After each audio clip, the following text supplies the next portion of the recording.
Welcome back. It's Monday. It's time for Worst of the Week, and DC's got a big ass Halloween themed event going on starting this week. Night Terrors. Seems like a weird time to start a horror themed event, but whatever. What do I know? And here to be tortured by this event is Doc. How you doing, buddy? I generally don't start my Halloween preparation in July, but apparently DC does. So yeah, sure. Why the hell not? A little bit strange. Josh Williamson is on this one. He's the architect of the entire thing. Howard Porter, I believe, is the artist. And I thought what's most interesting about this, Doc, is the way that you and I have reacted to this comic book. I think it's really bad. But I've read a lot of DC comic events over the past 2 or 3 years, and a lot of them horror-themed events. It feels like I'm reading the exact same story over and over again, but you don't really read modern comics unless I'm torturing you with them. So you had a little bit of a better reaction. Yeah, I mean, I didn't think this was terrible. I mean, I didn't think it was good, but I didn't think it was terrible. And I mean, I felt like, yeah, there probably was something else that was worse, worst of the week, but it wasn't to the point of being offensive to a reader in totality, especially for a non-DC and non-regular reader. It was just no, this is not Tim Drake Robin. This is not Harley Quinn Eat Bang Kill Tour. This is not Captain Britain, whatever Teeny Howard's doing at the moment. And it's not Wonder Woman. Much better than that. But it's also, Doc, not Blackest Night or any other good quality horror-based event. It's certainly not even Dark Knight's Metal. No, it really isn't.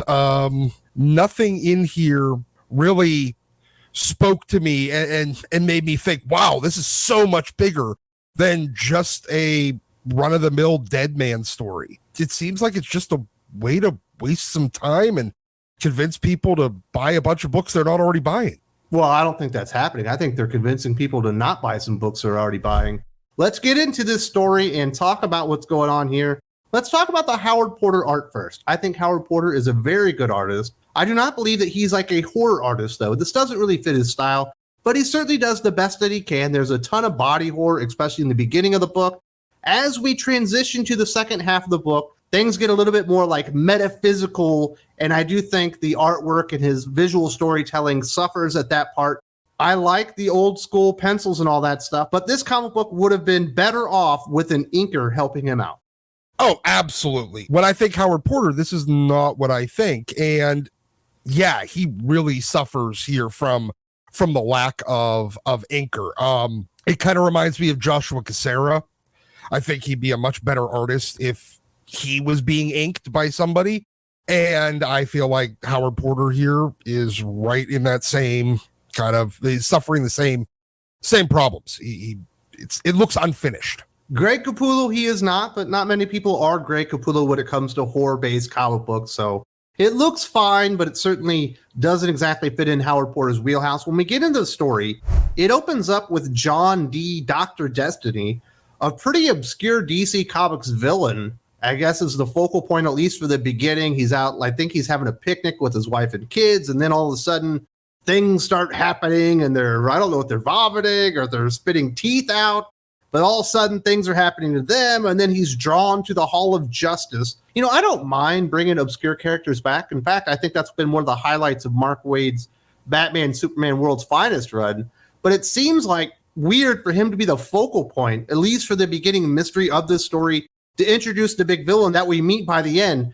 I guess they just didn't want to kill off anybody important, so they just decided Dr. Destiny must be it. It seemed like things were happening for the sake of happening instead of actually serving really the story. It was kind of confusing for anyone that is not a regular DC fan. If this is your first experience with these types of characters, even though I've been a lifelong comic reader, I was pretty lost going in like the first half of this book.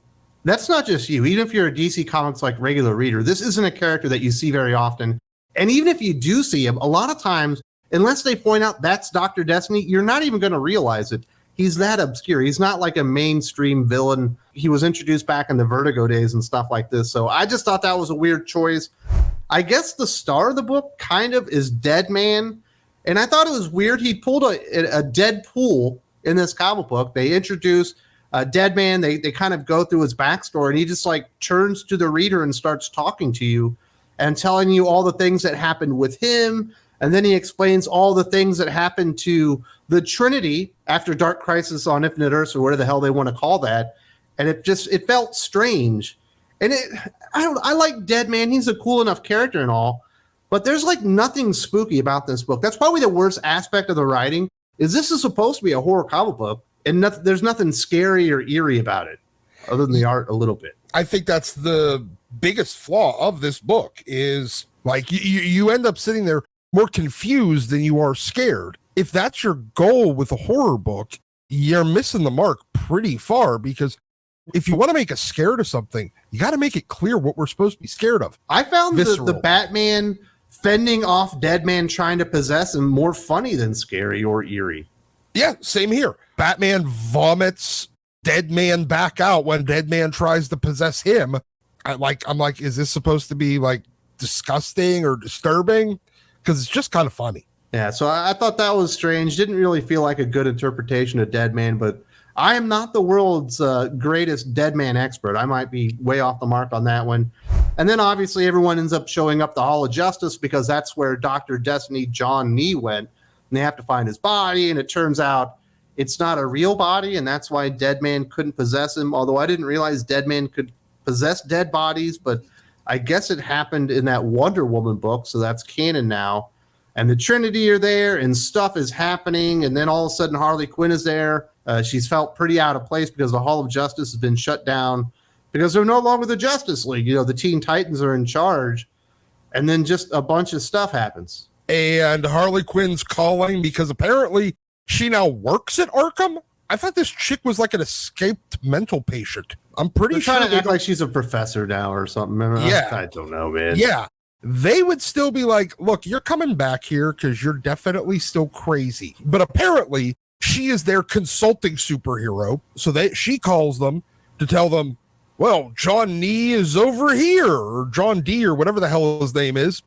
He's actually over here and he's having a nightmare. And everybody goes, oh, well, then how's his body over here? They act like it's a big deal, but nothing in it felt like there was any stakes to it. Like, well, it's the nightmare realm, because everyone starts like falling asleep and having nightmares, but some people are able to like fight it off. But what I mean is, like, there at no point did it really give me that sense of urgency of we have to do something about this, except for the fact that people started falling asleep. It's not the opening scene from Nightmare on Elm Street, where you're like, oh my goodness, do not fall asleep because that dude is going to murder you really bad. If that's what they were aiming for, they missed it by a long, long margin. At this point, it was just like, well, Batman can somehow keep himself awake by slapping himself on the chest and messing himself up, I guess.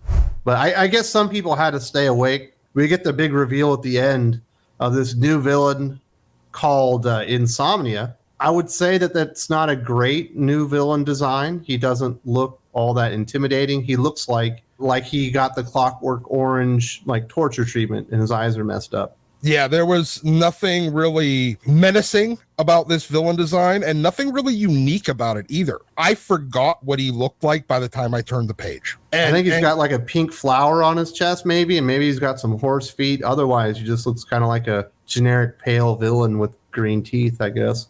Yeah, he's run-of-the-mill, boring, generic villain. And if you're doing a major event here where he's supposed to be the major new threat, it should at least be memorable. They don't even get that here. It's not even memorable. Are you disturbed by Insomnia? Do you think he's going to overtake Nightmare as the premier sleep-based villain in comic books? No. Honestly, I'd even take the bad interpretation of Nightmare that we got in Jerry Duggan's X-Men over this one. Is this one better than Somnus? Because Somnus will rape you in your sleep. Well, for 1,000 years. Yeah, sleep rapers are a whole different story. But no, I'm not really all that invested in this character. I am not really all that disturbed by them, and I'm honestly just kind of bored by the whole thing. So there you go. That's Night Terror's First Blood #1. I also read Night Terror's Batman, which I thought probably was a little bit worse, but I wasn't impressed by either of them. I'm not investing in this event anymore unless I'm told specifically something is absolutely amazeballs, or that it's so bad I have to talk about it. Otherwise, I'm just going to skip this thing. I imagine a lot of people are going to come to the same conclusion on this one. You're probably right. This probably isn't a terrible comic book, although it did feel terrible to me when I read it. But it certainly doesn't feel like an enormous, like 2-month event with 40, 50 comic books associated with it. Like, it doesn't feel like there's much to work with here. Stop giving Josh Williamson event books. He's not good at it. Well, I don't see any reason to even do this. They actually did worse than what Marvel does with taking just like a random arc of Thor and turning it into a event. They decided to basically make a 5-issue Deadman miniseries and turn that into a line-wide event for 2 months. Yeah, they're not even taking stories and making them into the events. They're almost taking concepts and turning those into events. Yeah, and that's what DC's been doing since really Future State. That's what Year the Villain was. Year the Villain. Yeah. They're not stories. They're just some idea that some dude had. Like Lazarus Planet was an event. It was like, oh, there's this thing happened. Now let's play with the toys, and then we'll end it in an Omega issue. Yeah, and then by the time we're all done, everybody forgets where we even started from, and we go, wait, how did we get here? And everybody's bored. Yeah, me personally, I'm not going to recommend this comic book. And, you know, if you want to save some money and go find some good comic books outside of DC, you've got 2 months to do it, because there ain't going to be much being produced that's going to be worth reading. Yep, skip it. When Dawn of DC was kicked off, it sounded like maybe they were going to do some interesting things, but then we found out it was all going to be based on events. We had Lazarus Planet, now we're in Night Terrors. There's also another Batman event coming by the end of the year. We've also got Batman versus Catwoman. I broke it all down, and I talked about how this was just making the problems at DC Comics far worse than they already were. Definitely check this one out right here. There's also a link in the video description.